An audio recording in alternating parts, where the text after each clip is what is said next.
Right, next up is Kay Griffiths. And Kay, I was only in Napier for like 2 years, 2.5 years. She turns up everywhere. She's busy. She's out there doing a lot of good work.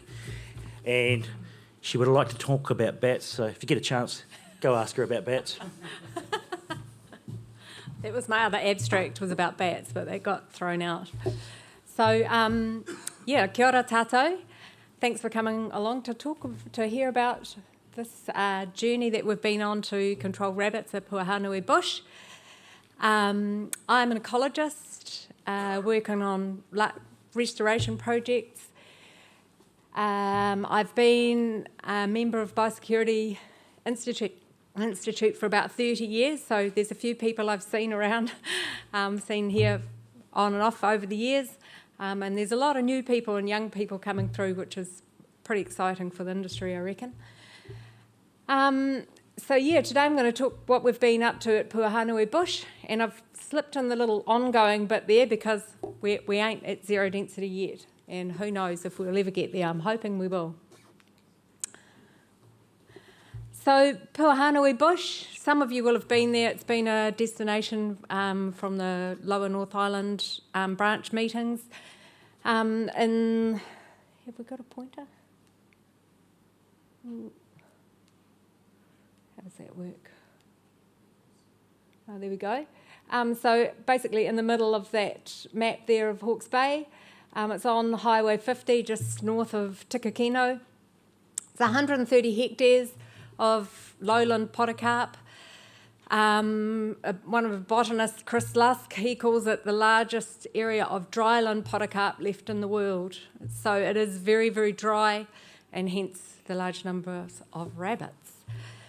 I've talked about this area before, probably about 20 years ago or so, as we've had an ivy removal project there that's been ongoing since the late 90s. And that's still in a maintenance phase, but looking pretty good.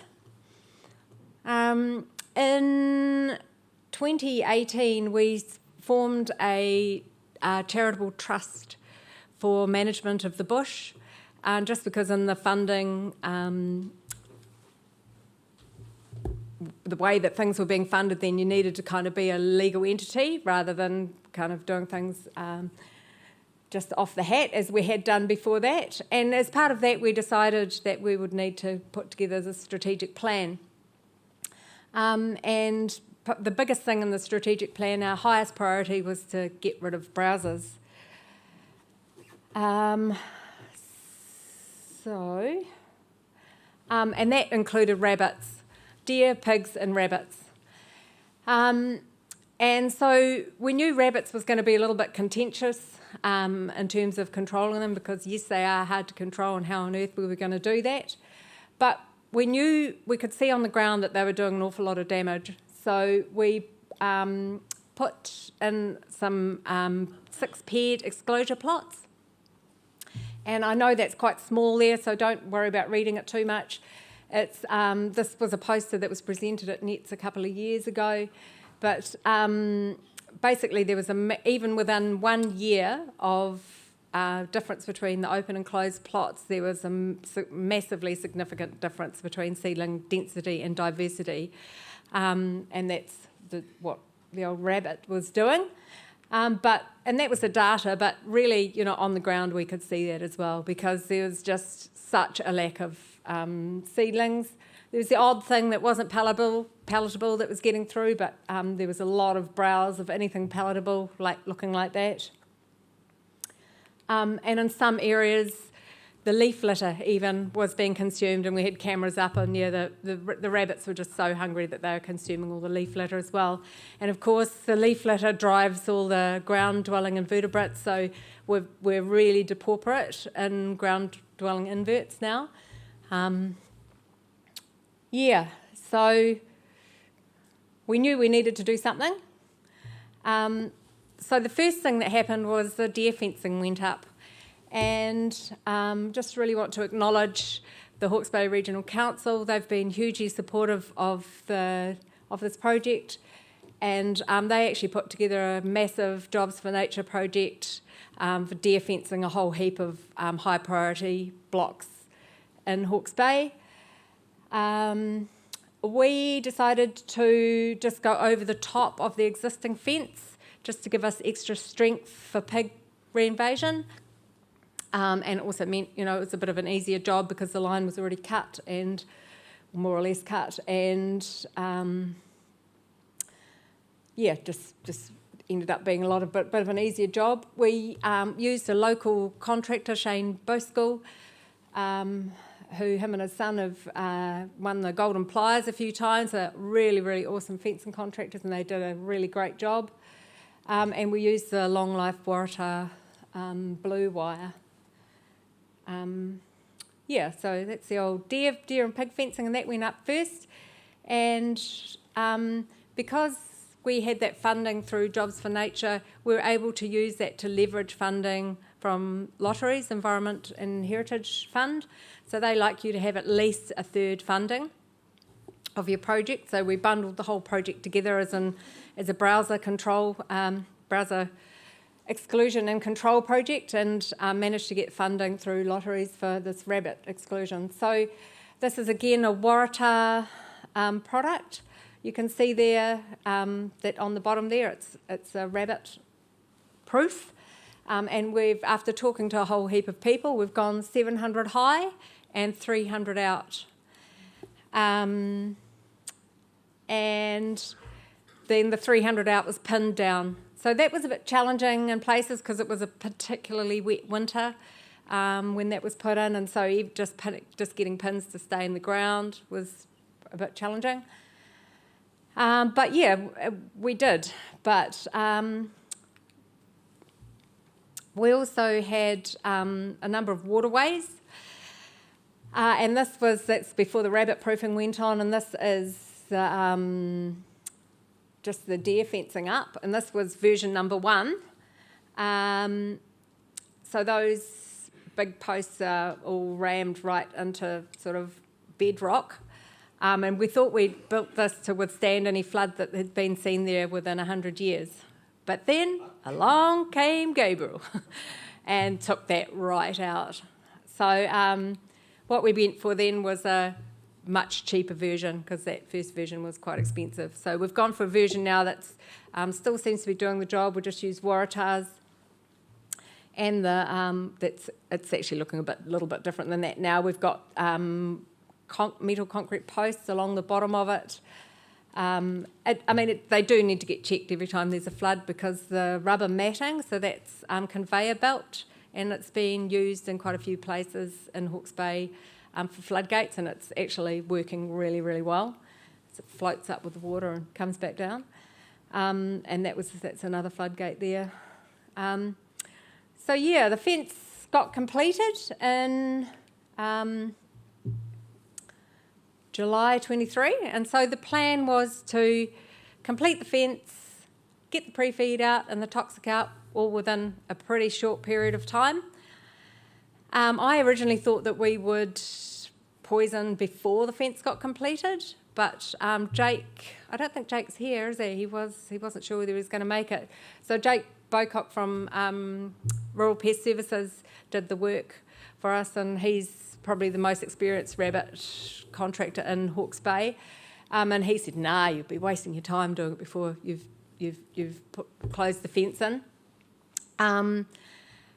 The plan was to do that, but of course all the best laid plans that went completely by the by, and the fence got completed, but the poison didn't happen for about 6 weeks. And the result was, so they weren't digging in, they were digging out. And so the fence is not designed to keep rabbits going that way, it's designed to keep them from going back in. And it was just not something we'd even considered. But there were so many rabbits stuck in there, and even more than what Jake had kind of realised that there were. So that has caused us a major headache. And we've had to go around fixing up these holes as they've happened once the poison was deployed, and extra baiting in those areas. So that bait did go on in that winter of 2023. We had 1 pre-feed, 2 toxic, really good bait acceptance, masses of rabbits, and all hand-laid. So when I asked Jake if there was one thing that he could have done differently, he said, well, the hardest thing was hauling 20 kilos around that block, because it looks flat, but it's not. It's very undulating, quite tight bush in places, quite tricky getting around, and really easy to get lost, even when you've got GPS on. So that was his comment, that is what he would do differently. And who knows if that may have got better results. I think for me, maybe I would have liked to have poisoned before the fence was finished. But who knows? That's, hindsight's a wonderful thing. We don't, we can't go back in time. So we've got what we've got. So even after that poison, though, we have got little hot spots happening, and we've been doing all sorts of things, including trapping. So we've just whipped off the netting coverings off the Dock 250s and used them as a run through. So where the rabbits are making their little tunnels, using it, digging it in, making it look all nice and neat, and we've caught quite a few rabbits that way. We've done a few leg hole traps with rabbits as well, but of course they've got to get checked every day, so that's a bit of a pain. Fixing up holes as they get made, putting extra bait in those areas, using cameras to see what's happening. We've used Gary Bocock and his dog, Abby, to find any burrows that are actually inside the fence as well. Fence patrol, night shooting, we've got thermal gear as well, trapping and targeted baiting. And last winter we did a very targeted baiting, quite extensive baiting through a whole heap of areas where there was sign. And this year we've just got 4 little hotspots left, and they will get baited next week probably. Yeah. Yeah. So, we'll just be carrying on doing those things unless anyone has some brilliant other ideas, which please do come and talk to me, or there should be time for questions. So I'll be very interested to hear of anybody's ideas to help us on this path. But then let's have a look at the eyes on the prize of what we have achieved. So this photo here is on the left-hand side is inside one of the rabbit exclosures. On the right-hand side is outside, and that's after 1 year. This is what that same exclosure looks like now. So there's obviously still a bit of browse happening on the outside, maybe. I don't know. It's hard to tell, because even in the background over here, you can see that there's a lot of regen happening there. And so that may be just there's not so much light in this area here, or who knows. And it also could be rats and mice be having an impact. So rats probably won't be going into that little exclosure because they're only 2.5 by 2.5, so it's probably not worth their while going, getting in there. So yeah, they could be, although we do control rats, but we don't control mice, and so mice levels are really high generally.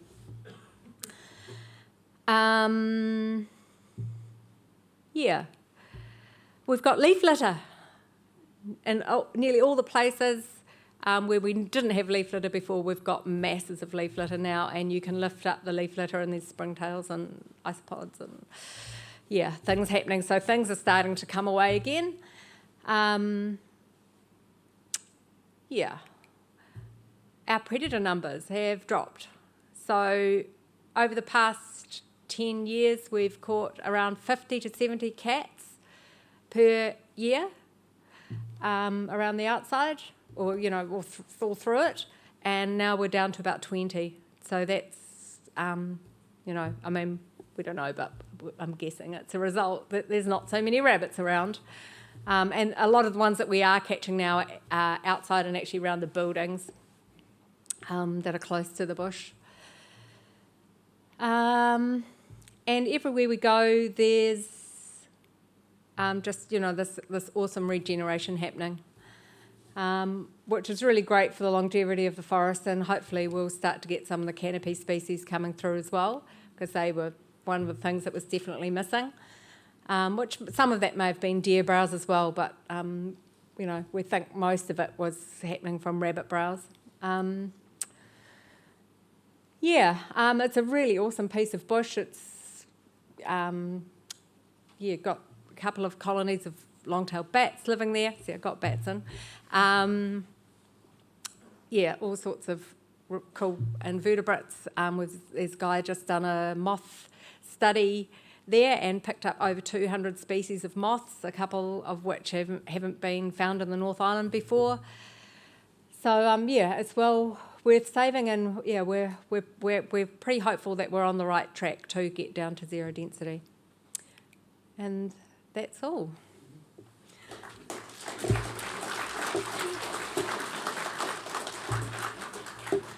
Yeah, thanks for that. Any questions from out there? Should have started. Hey, what's the expected lifespan of that fence before you have to do major maintenance? At a guess. 40 to 50. Yeah, we haven't. It's been pretty amazing how well it's stood up to a whole lot of events so far. But I mean, it's only 2 years old. So, but the long life netting is pretty impressive. Yeah. Has there been any biological response from other pests such as weeds or ungulates or possums? Good question. So weeds, yes. So the bush. I wonder if I can go right back.